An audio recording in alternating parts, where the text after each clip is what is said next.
make sure, yeah, that that experience is as high quality as possible. So, I'm gonna go around and like introduce everybody, and then I think Emma will sort of pose a question. This can we can all learn a little bit more about sort of what everyone's role is. So, yeah, I'll start with Jen. Jen, yeah, what's your role? Like, what's your current job right now, and sort of what division do you work in? I'm a senior production manager with the Random House Group, which is a subset of Penguin Random House. And I work on a lot of different books, mostly novels, but fiction, nonfiction, kind of sometimes illustrated books, mostly, your normal novel. But yeah, and I've been at Random House for 12 years, so I can, anything you want to know, hopefully, tell you. I know you got a good decade on me. Really quickly, as like a definition of production, like how do you define production for someone who's never heard of it?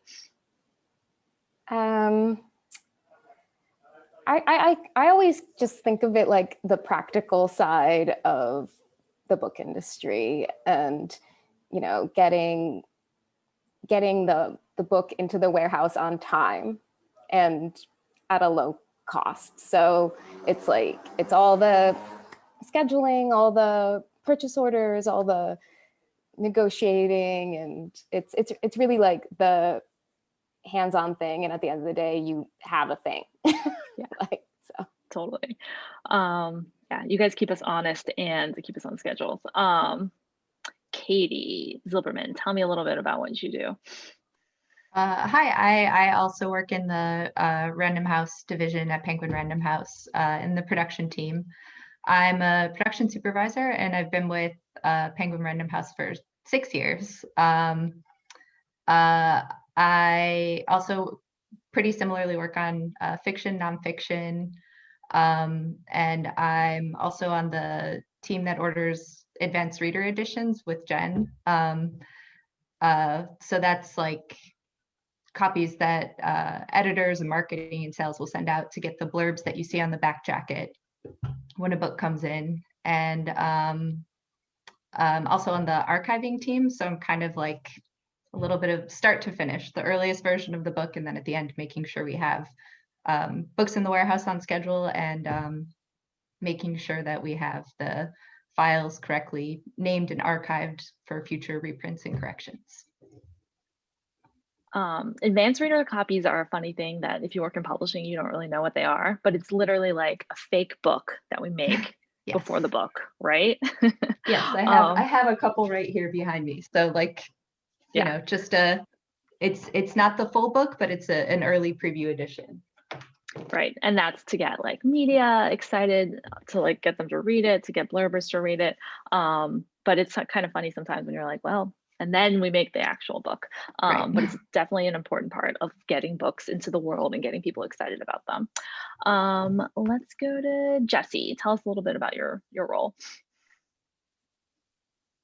Hi, I am an associate art director at Crown Publishing in a gift division. So I work on a lot of gift books and journals and games for kids. So sometimes we'll take some really bestseller children lines like Emily Winfield Martin or Leo Leone, and I'll take their wonderful art and then transform it into a game or a journal as like a keepsake.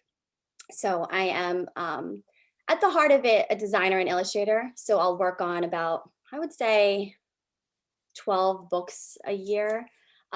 We usually have like 5 or 6 for each of the seasons, but I also lead the catalog design. So if my whole team puts out about 40 gift books a year, like we did the Becoming Journal that was a companion to the bestseller book, or like a Danielle Steele one, we will make a whole catalog that's a sales tool to have the reps from Barnes and Noble and from all the little indie bookshops to use that to order whatever book titles they want to like feature on their bookshelves and merchandising. So yeah, I'm in this interesting position where I would design, say, 5 or 6 covers or interior designs for each of the products. But then I'm learning as like a little baby art director, as an associate, to try and one day get to that role. But I'm still like working with illustrators and art creative team to like hire different types of illustrators to make the book be the best selling thing it could be. So yeah, I mean, I'll do everything, literally concept a project, like say we'll have Dragons Love Tacos, like that was a bestseller book, and we want to do a companion party kit. So I got to work with Dan Salameri, the illustrator, and take his dragons and then dream up out of paper how to make a party kit. It could be like a banner. So I'll just take it and start off with like white paper and cut it all up and say, oh, it'd be great to do pin the taco on the dragon, like pin the tail on the donkey game. And we will dream it up. We'll take their illustrations from the original book package and then transform it into a whole sellable gift design. So it's a really fun job. And, you know, my background, I was just a designer and illustrator, freelance. So I really feel like I took a chance to just push into the industry. You know, we were talking about, you know, ways to like get in. And I feel like I had like an interesting just way in terms of knowing my husband knew the art director's boyfriend as humor writers. And then she was slammed at work because, you know, the cadence of publishing is really hard. And then she said, we need some freelance help. So they just came into the office and freelanced 1 day a week, 2 days a week. And then all of a sudden just kept going.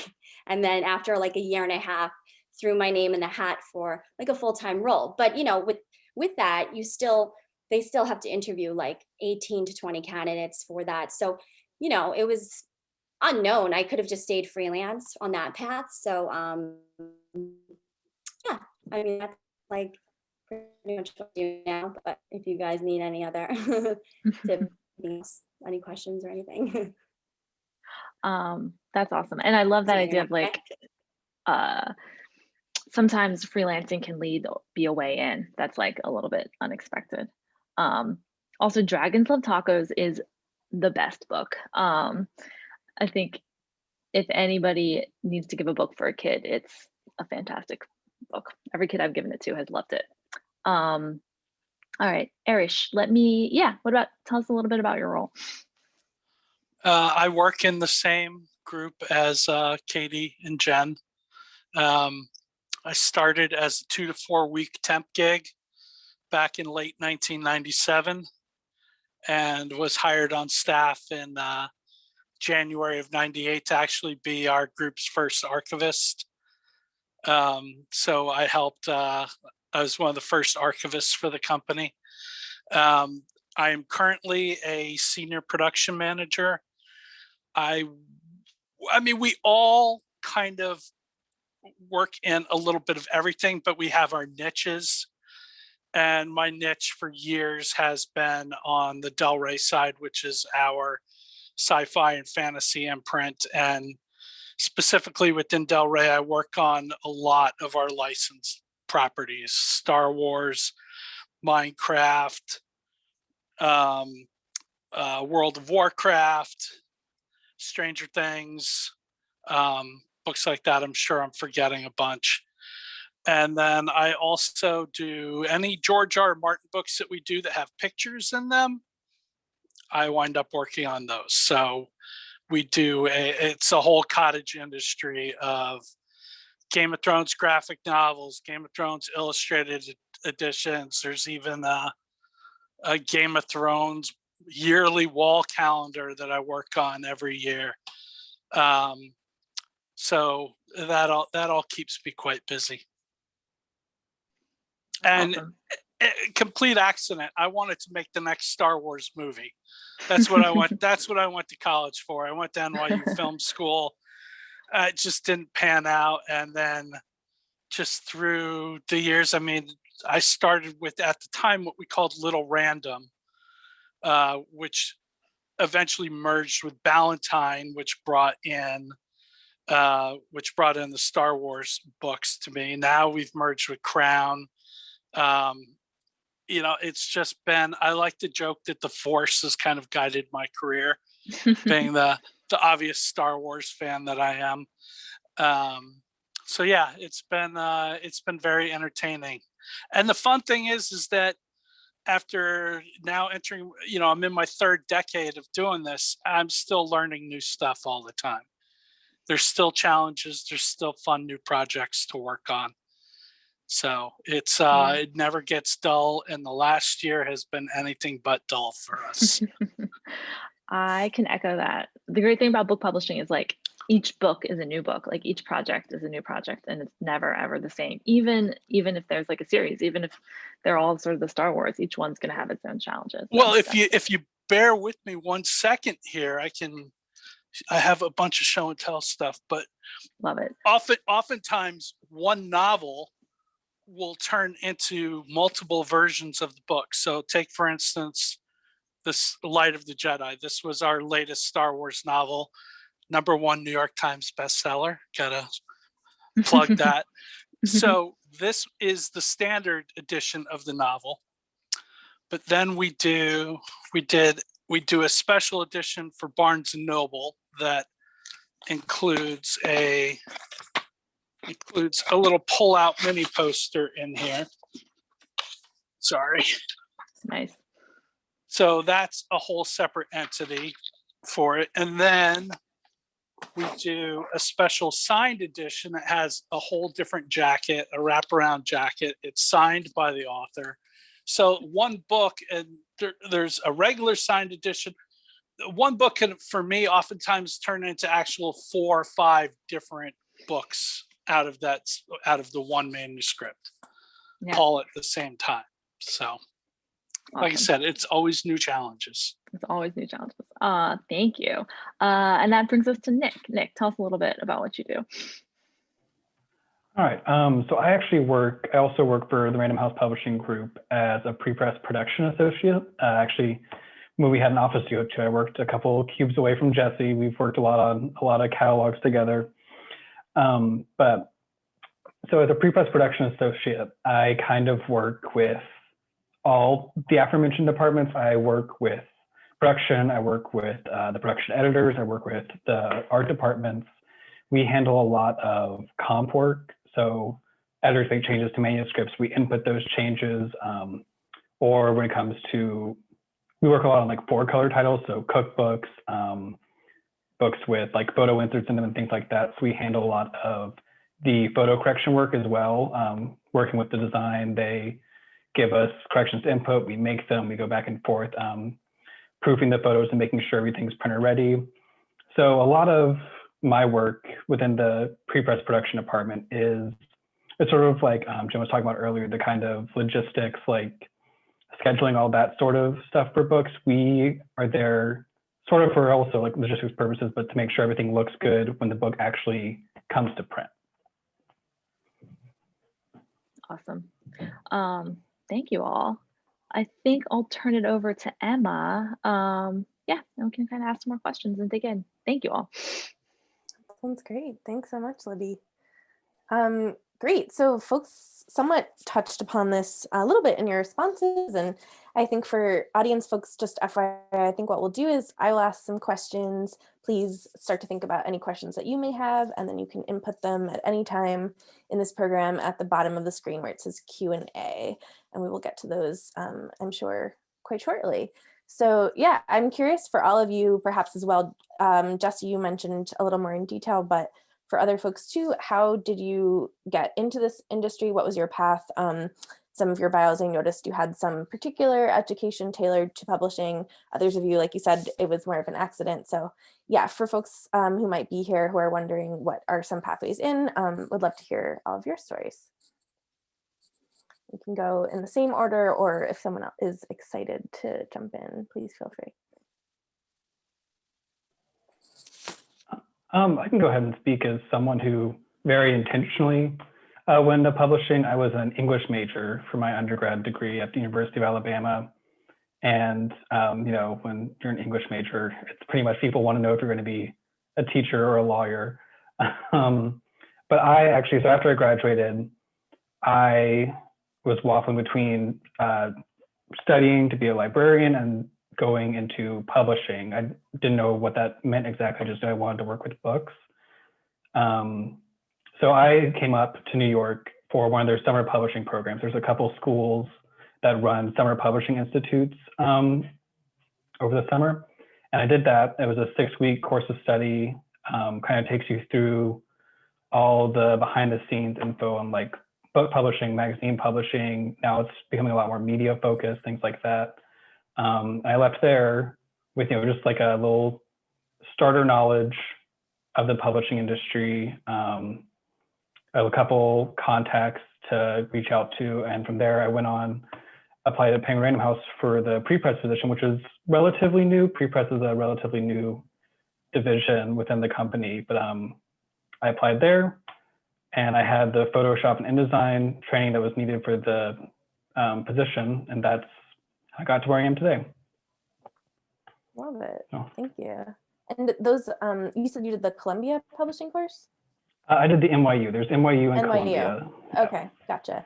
Yeah, and we talked about this a little bit in the editorial session for folks that were there, but for folks that don't know, as I understand it, yeah, they're tailored short courses, usually in the summer or in slower times. Yes, and they can be expensive, and some people say that they're wonderful, and I know there are folks that are like, not as necessary. So that's a great story that it worked for you, though. Yeah, wonderful. What about other folks? Similarly, I was an English major and wanted to pursue publishing, and I had done like a work study with a literary journal, and so I thought, like, okay, I have this one thing on my resume, maybe I can be an editorial assistant. And I struggled to get interviews for that. Like, it's just, highly competitive, and kind of fell into a production assistant job with like a really small, it's an Italian printer, so their New York presence was just like one other person. And so it just was kind of luck. Like, I had put on my resume that I'd taken some Italian, and so I got hired, and then was able to move to Random House after that, into like a bigger publisher. So yeah, just I don't know if people are struggling, like, editorial isn't the only path. Like, there are other jobs in publishing, and you might be suited for them in the end. So Absolutely, that's really helpful. I had a slightly different experience, just because I originally moved to New York City after college, and I was doing TV production jobs. So I was working as a freelancer. I started as a production assistant, and I did that kind of pretty consistently for about 5 years. And then I was looking for something with kind of a more regular, steady schedule and like normal hours. Because at the time I was doing like live events and award shows. So I was like, okay, I can't do this forever. And I've always loved books. And I thought that with production experience, I could probably try to apply for a job that like drew on my logistics and scheduling skills, but wasn't necessarily in the same industry. So I applied for several different jobs just through like the Random House hiring system. And HR called me about a publishing operations assistant job, which is kind of like the bridge between production and managing editorial. And then from there, I just kind of fell into the production path, which was it was definitely, I was unsure when I was sending out my resume, like, is transferable skills gonna really like get my foot in the door? But yeah, it helped that I was kind of doing it early on. So I was starting entry level again, and I've learned,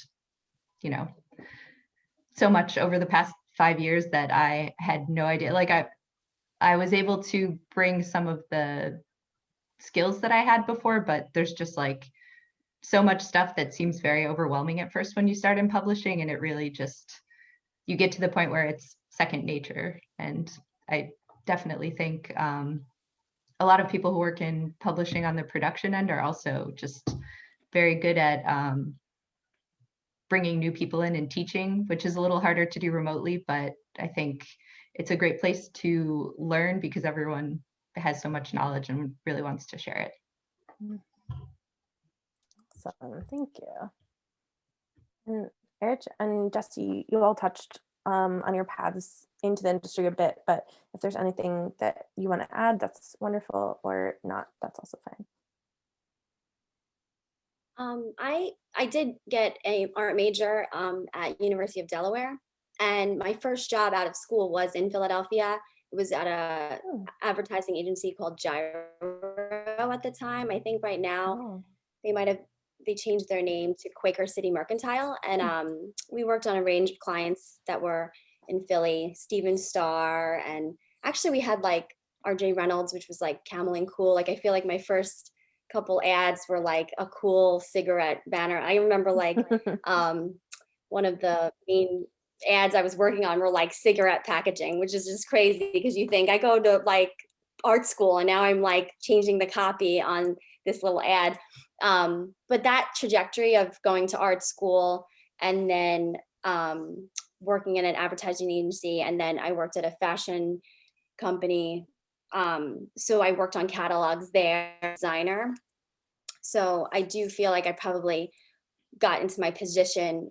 I know I ended up in freelance, but I had some full-time jobs that were specialty in design.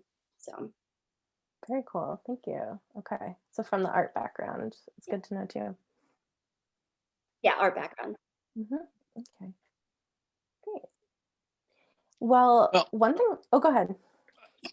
I got really, as I said, I'm a complete accident that I'm here. So I don't know how that plays into being good advice to anybody listening in, except that I think that's helpful. Yeah. I just and honestly, my first year that I was on staff, I had no idea what I was doing. I never had any intention of getting into publishing. I didn't even like reading books when I read comic books. I didn't read books. They were too long. They took forever to read. It just was never anything that interested me. And then it just, I don't know, one day it just all kind of clicked into place. And I also found the right person who she took me under her wing and really taught me the ropes, walked me through it. And Katie brought this up a little bit in her comments, but at least within our production group, we are very collaborative. We are always there for each other, helping each other out, asking each other for their opinions on this or on that. If it's something that you haven't done before, but one of your colleagues has, we're completely free to go to them and ask their opinion on it and their advice in doing it. And it's also, those at the top of the ladder are very supportive of the new people coming in and really mentoring them up and teaching them. And the other thing is our group, we don't leave. Like there's not a lot of turnover with us. Whereas, editorial assistants come and go and stuff, but our production group, we have got people who we've got, I think, easily a century worth of experience just in our group alone right now, between our directors and our production managers, even on the more junior levels.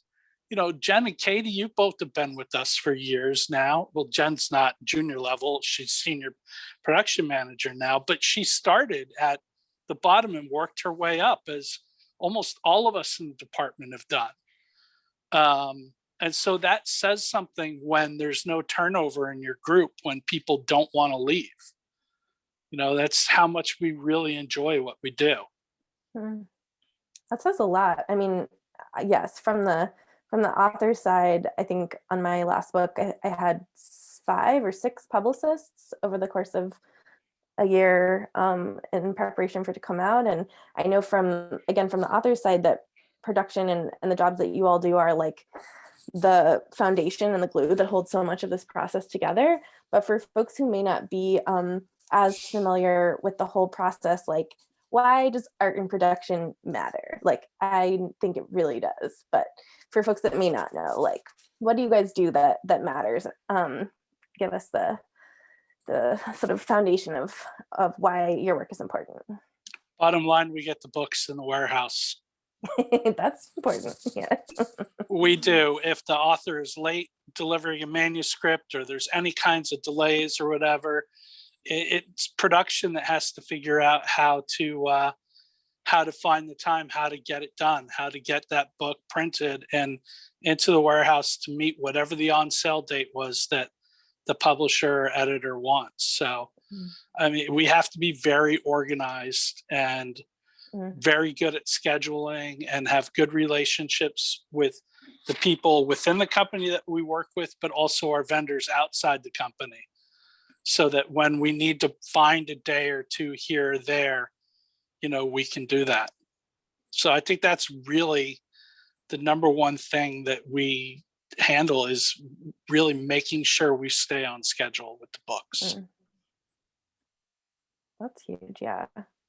What do other folks think? I think before I started working in publishing, you just kind of have this idea that, oh, you just print a Word document and that's the book. But like, that's not the book. And there are like people who are deciding like the exact typeface and the exact number of pages and like, and just like all these different aspects of it that, like, you know, when you're looking maybe like at your ebook versus your physical book, and you can really see like all the thought and the little design elements that went to it. Like, that's not our specific job because we have designers, but we're the people telling them we need it back like by a specific day. But, you know, little just things that nobody but us would even know. And like, okay, you sent me photographs to put in the book, but they're all taken on an iPhone and trying to get better versions, or, you know, this like negotiating back and forth to like make it the best, most beautiful thing. And that I feel like, okay, you have the book and it looks great, but you don't know, we're like the behind the scenes of like how it looks great. Like if you have Michelle Obama's Becoming and you're like, oh, this jacket is gorgeous, and the insert looks gorgeous. Like, well, somebody probably did some Photoshop work to make it look that way. So. Somebody did that. Absolutely. Yeah, and I think even like on the production side, when we get when we first start to see like, oh, here's the approved design for this book, and like here's what they're using, even just like, oh, they have a really cool like art background on the title page spread on the inside. I mean, it's details that I definitely noticed from a like cover jacket perspective before I worked in publishing, because I know you're not supposed to judge a book by its cover, but I think like if a book looks cool, it's like, ooh, what's that about? And I think even on the production side, like when we get the stuff from art and design, it's just kind of, it's fun to see it like all come together. And I think ultimately, like, aside from just keeping stuff on schedule, what production does is bring all the pieces together and make sure like, okay, we've printed the jackets, now the jackets have to ship from the jacket printer to the bindery, and then it all gets put together. And one of the cool things at Penguin Random House is there's like, I mean, not this past year, but there tend to be opportunities to go on like a plant tour or tour the warehouse, and just seeing like all the stuff that happens before the book makes it to like the store that you buy it at, or even just ordering it online. It's a much longer process than anyone thinks of. Like we just had meetings that were launching the books that are going to be the books that come out like next fall. So Absolutely. Yeah, and books are objects. I mean, so many of us fall in love with books for their physical snuggling books and smelling them and being up next to them, and that's work that you all do, which I think we just take it for granted, but it's so rich. And I think we've all had the experience of trying to read a text that's really compelling, but that there's all these things that are getting in the way, or there's so many things that if a text isn't presented in an appealing way, it's almost unreadable sometimes. You've had that experience of like opening up a website with really good content, but it looks awful, and you're just like, I can't even engage with this. And what you all do is, it's vital. Yeah, it's really vital. Wonderful. Well, we have a couple of audience questions. I'd love to ask those, and then I have many more that I'm sure I can pepper you all with. So this question's from Julie. She says, thanks everyone for taking part in this. I've worked in production for academic presses for my whole career, and we use a lot of outside vendors for typesetting, proofreading, printing, etc. I'm just curious whether PRH uses a lot of outside vendors, or is most work done in-house? For anybody.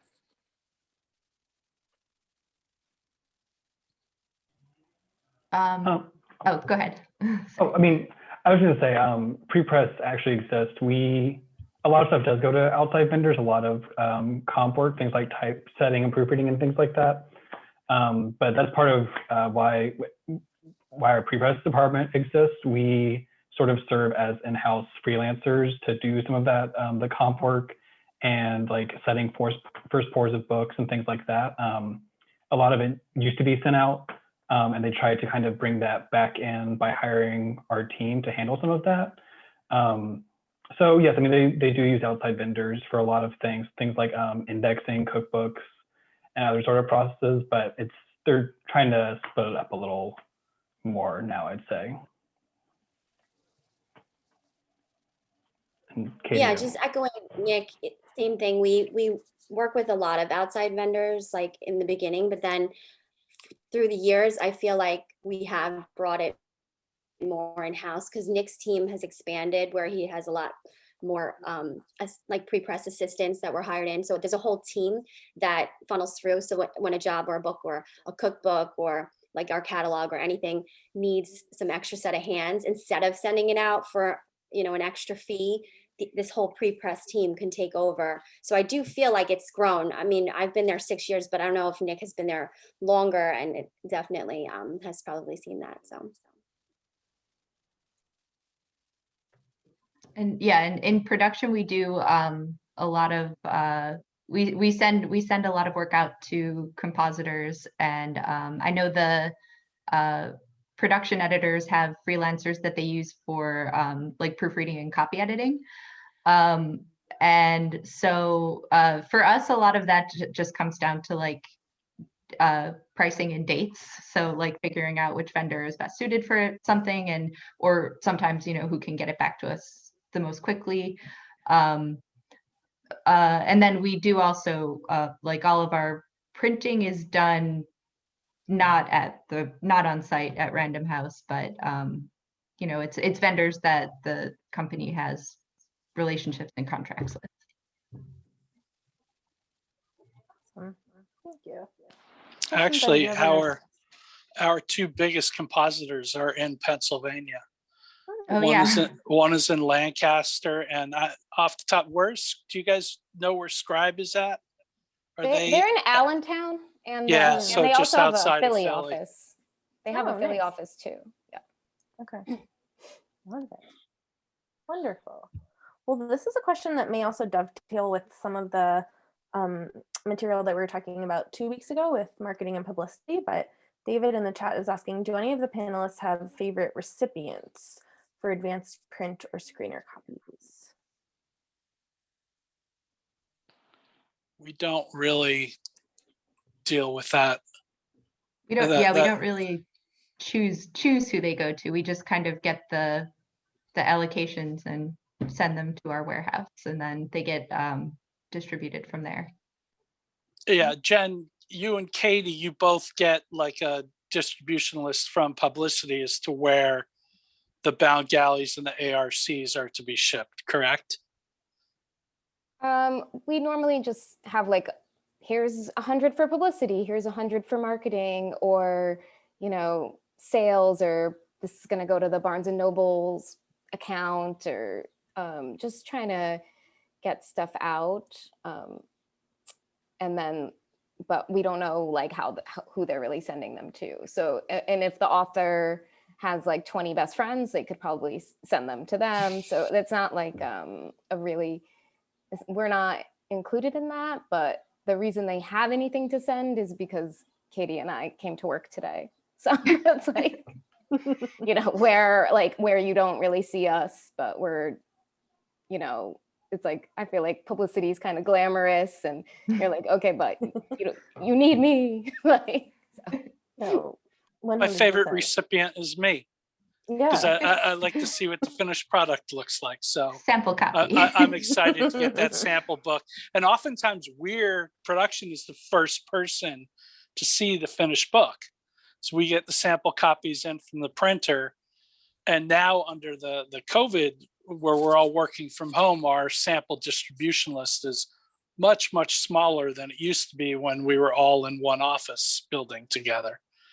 So we're oftentimes the first people to see the finished product, and then we take photos and email them out to everybody who's involved with the book. Mm-hmm. Mm-hmm. Yes.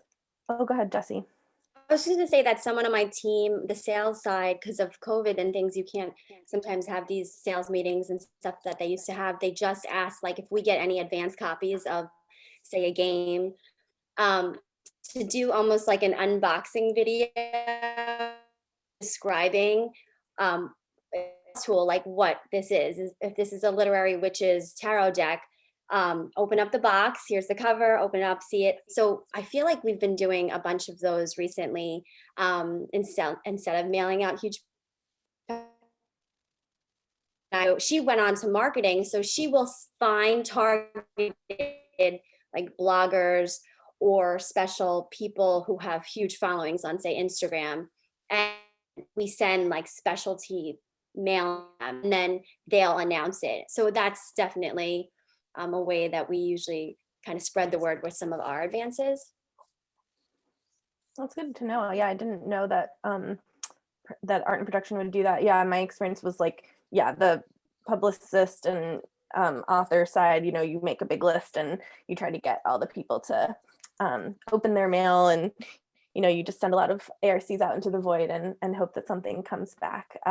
Yeah, but that's great that you all, I didn't realize that you guys were sometimes the first people to see the ARCs. That's really exciting. Wonderful. Yeah, we do have a couple more questions, specifically more about the art side, art and design side.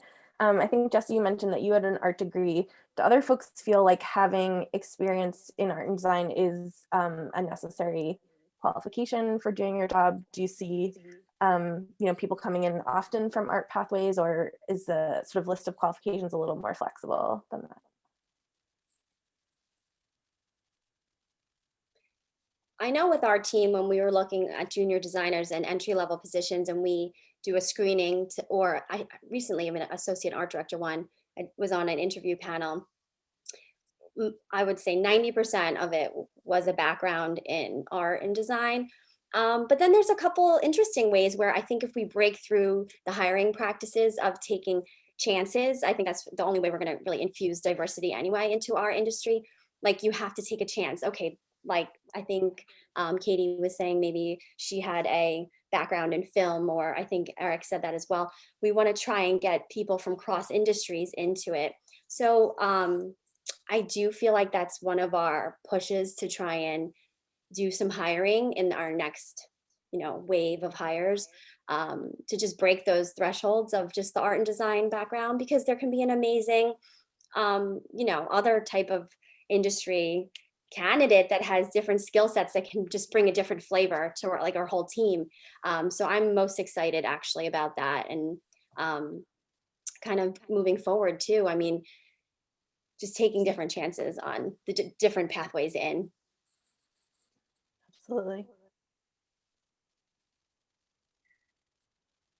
I think for production, like when I started, I didn't know any Photoshop or InDesign. And I think going back to what Eric and Katie were saying with just like the mentoring, like I'm doing some in-house prep of of color books and doing a lot of stuff I never would have imagined with Photoshop. And hopefully everyone else thinks they look good, but it's like, sort of like, wow, like I did this and I'm working in Photoshop and I never knew anything about it before.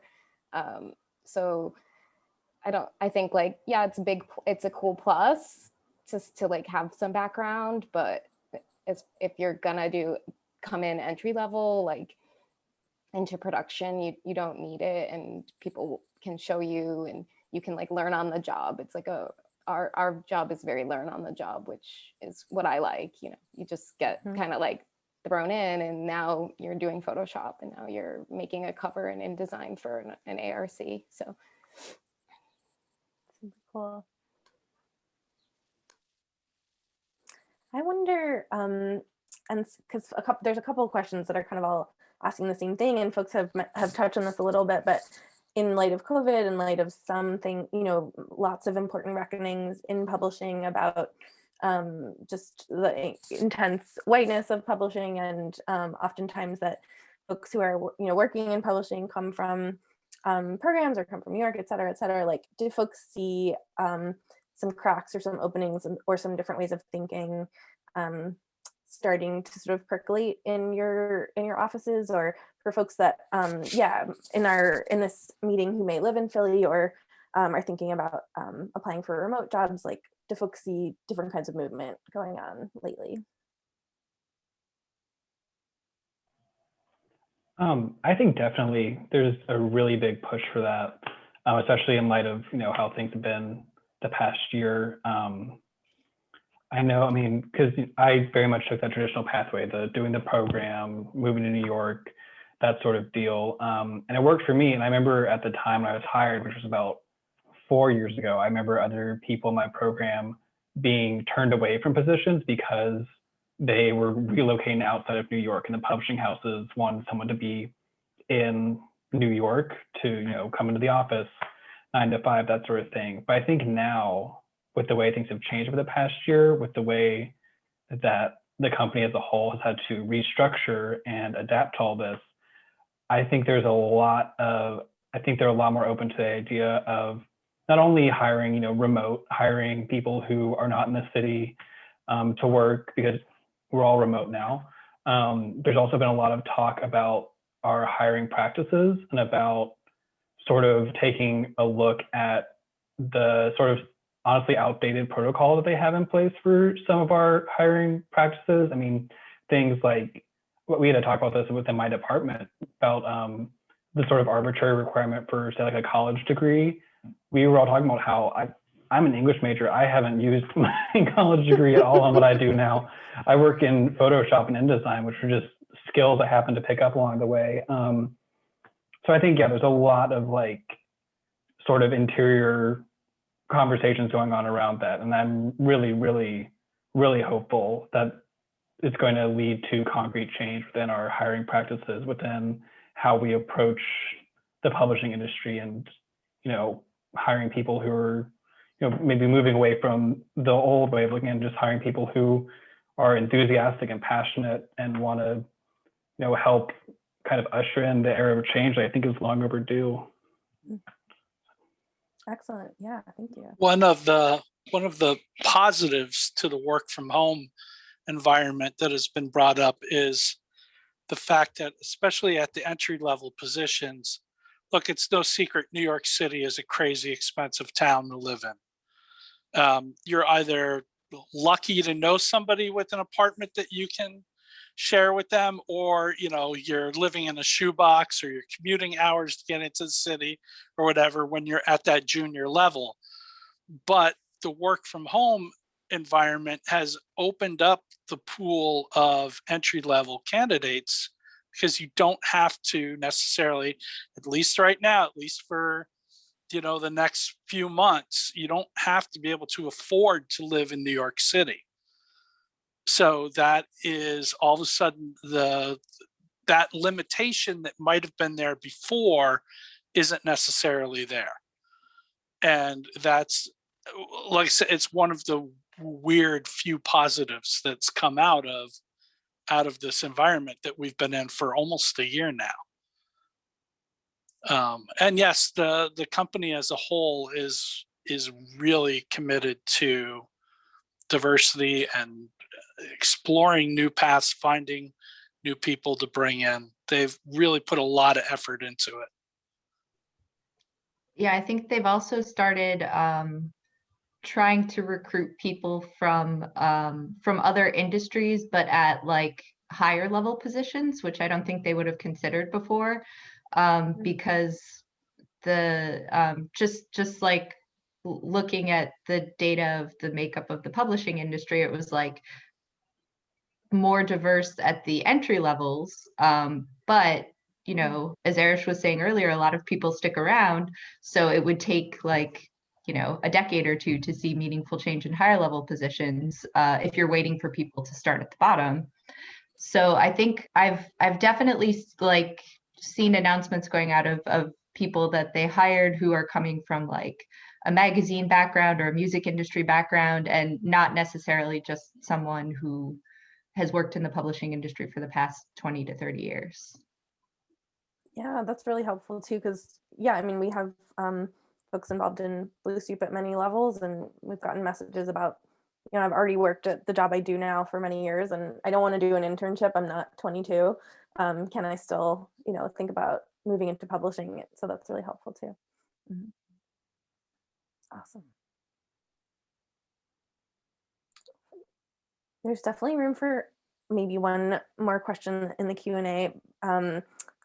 I always kind of like to ask, and it can be a fun exiting question too, if there aren't any more, is just like, what haven't we talked about that folks feel like is important for people to know who might be considering your field, and or do you have a favorite part of your job that we haven't yet talked about?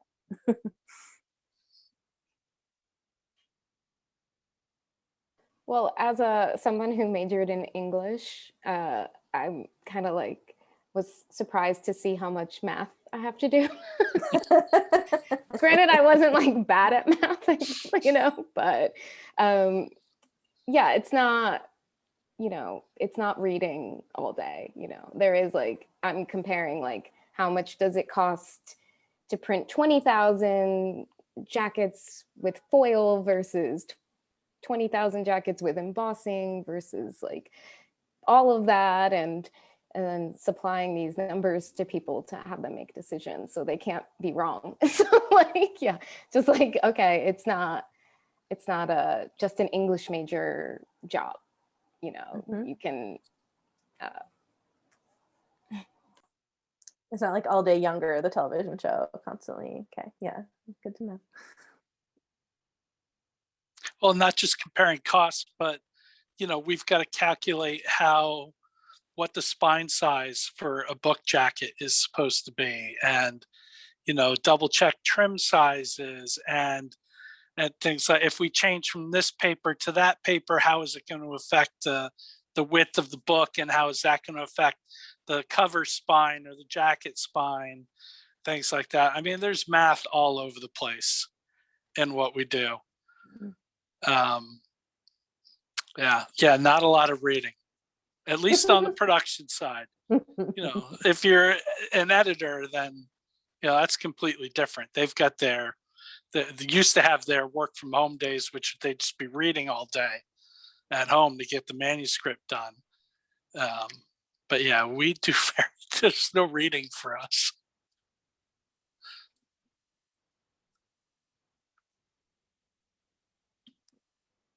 And that maybe speaks to, you know, what you all do in terms of the reality, you know, transferring the realities. It's making a physical thing which exists in the physical world. So we'll always have potentially math involved in that. But Katie, go ahead. I cut you off. Oh, I was just going to say that the reading part kind of comes at the end, because one of the perks that I'm sure people on other panels have mentioned is free book lists, which when we were in the office, there were free bookshelves, and people would get like sample copies of books, and then sometimes it would be sample copies of a book that just reprinted, so, you know, people aren't necessarily holding on to them, and you could just kind of be like going, you know, refill your water and then just browse a sample book and like grab stuff and bring it home. So we don't have that now, but we still, last year they did give us one like big list that we could order some free books from, and they shipped to our house, and that was a nice perk at the end of Ooh, a long year. it's very nice.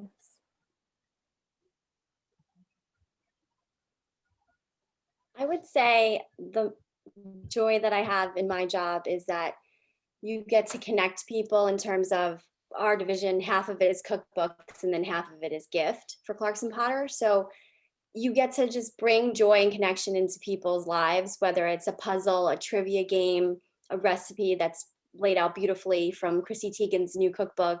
A lot of like the games that I work on are calendars or trivia things that are like for kids. I mean, that's, you know, I love that as an idea of like passion bringing to education and learning through fun and beautiful illustrated games and books and journals that you can like really reflect on what's going on in your life. And if the whole world is crazy and you are stuck in your home, you can work on a coloring book to light up your life, or with the puzzles, especially, we are rapid firing, rolling out like 20 puzzles. It's crazy. So it's all types of puzzles, like all the way from your grandma who likes G's Ben quilts to like Hair Love, you know, where it's like a die cut of the beautiful like bestseller Hair Love book.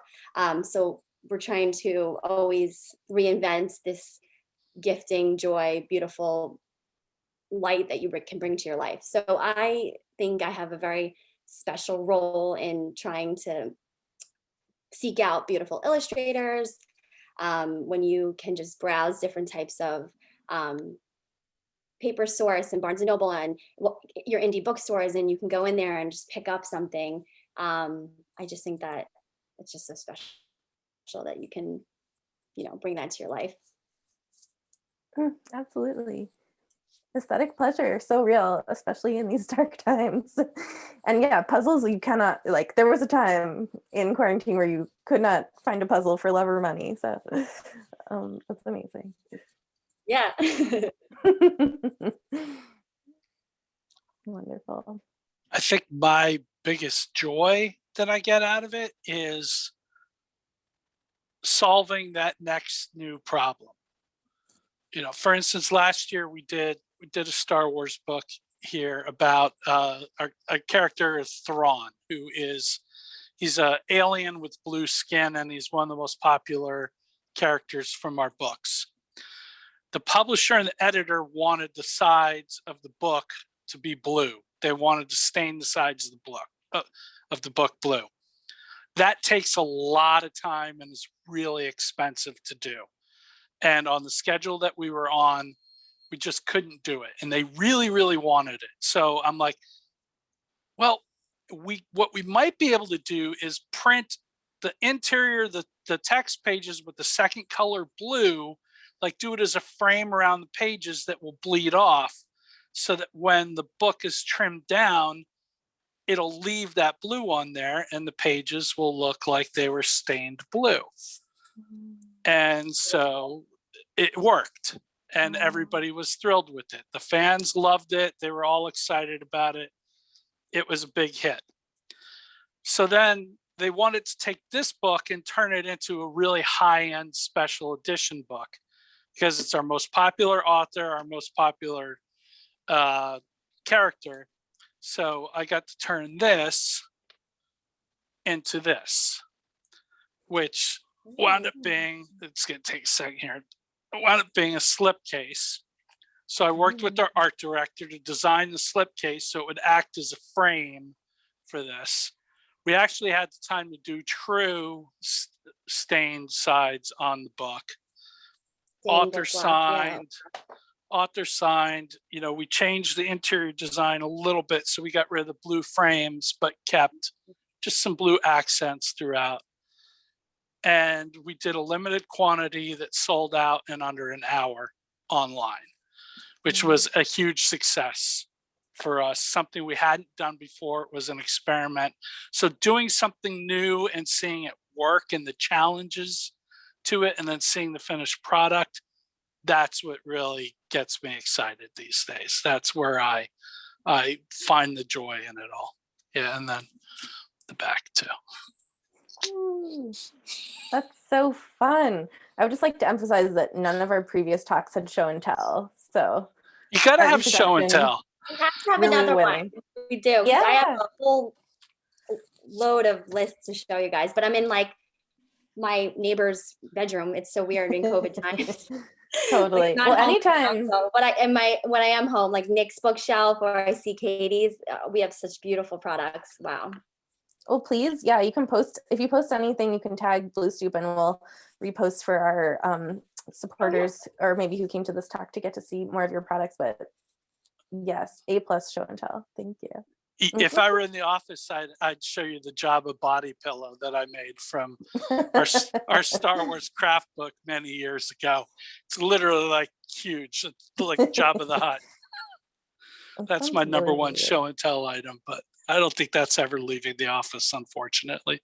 I know so many things we left behind. I'm sure, especially for you all. Well, this has been such a joy, and yeah, I would truly welcome, seeing any more things that you all are proud of that you want to share with Blue Stoop. We can get them to our supporters, our members, and thank you all so much for your time, for coming, for sharing your expertise, your pathways. I learned a ton.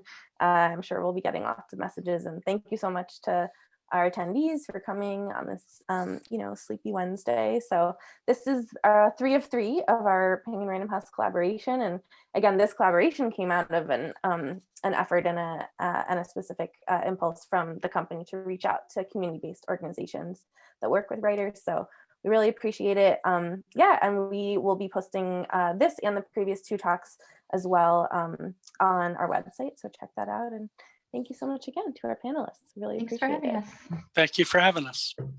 Thank Thank you. you. Thank Thank you. you. Bye. May the force be with you. Have a good afternoon, everybody. Bye. Bye. Bye.